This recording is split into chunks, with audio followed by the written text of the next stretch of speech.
Tribal colleges and universities have endured decades of chronic underfunding, relying heavily on federal support to stay afloat. Now the Trump administration's broad cuts to federal programs are hitting Indian country hard and posing a serious threat to the future of these vital institutions. Stephanie Sy reports for our series, Rethinking College. Ella Bowen was midway through freshman year at Haskell Indian Nations University in Lawrence, Kansas, when her academic world was turned upside down. Absolutely nobody knew it was coming. This is something I never thought would happen, just because this is like our education. And I thought, if anything, that the government is supposed to protect our education and not, cause harm to it. This semester, I'm going to be taking math for elementary and middle school teachers. Nearly 800 miles away in Albuquerque, New Mexico, Kaya Brown was having a similarly surreal day at SIPI, the Southwestern Indian Polytechnic Institute. There was so much misinformation at the time. There was so much chaos. I can't explain it and emphasize it even more. It was just chaos. But people were just gone from campus? Mm-hmm. I came into class, the cubicles were empty. People that I usually say good morning to, their offices were off, empty, lights off, everything. On February 14th, the Trump administration's wave of federal job cuts arrived on SIPI's campus without warning, wiping out nearly a quarter of the staff.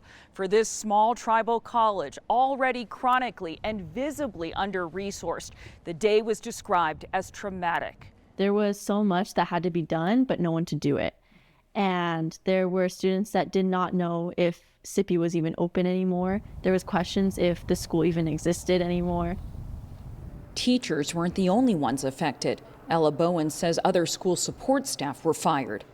Being left without maintenance, custodial, and RAs, everything was super messy and almost unsafe. There was overflowing trash cans. The quality of food significantly decreased. It's always thought of being a stable job, especially in Indian country.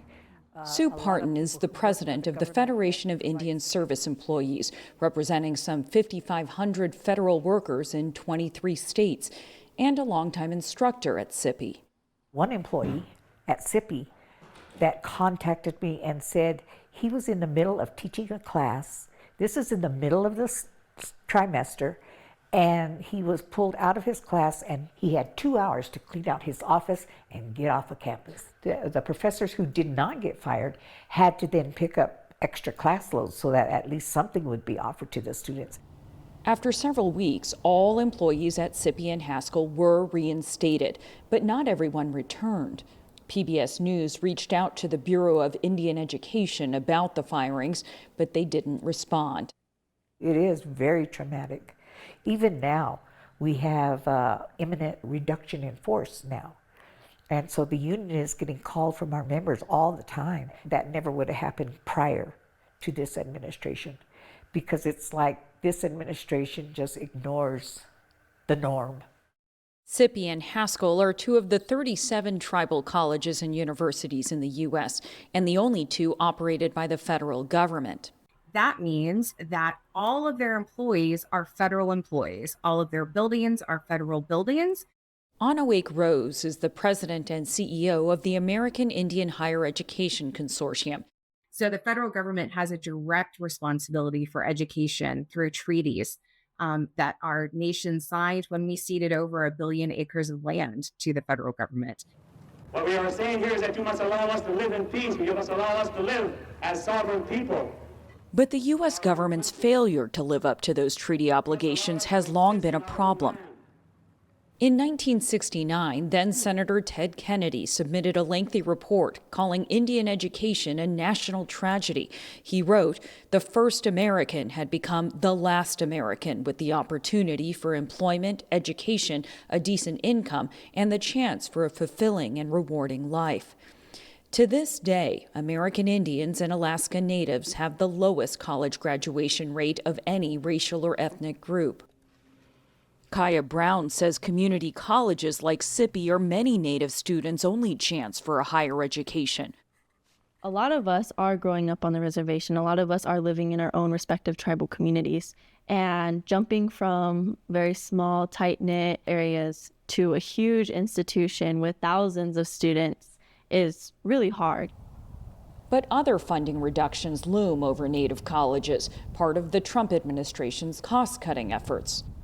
It's been up and down. It's been myriad changes and rapid fire, and it's continues to happen because it's not necessarily one particular funding source. It's several. Twyla Baker is the president of Nueta Hidatsa Sanish College in North Dakota. She says President Trump's executive orders have severely impacted federal grants for programs at the college, including grants that bolstered its agricultural and STEM programs, investments that studies show reap returns for tribal economies.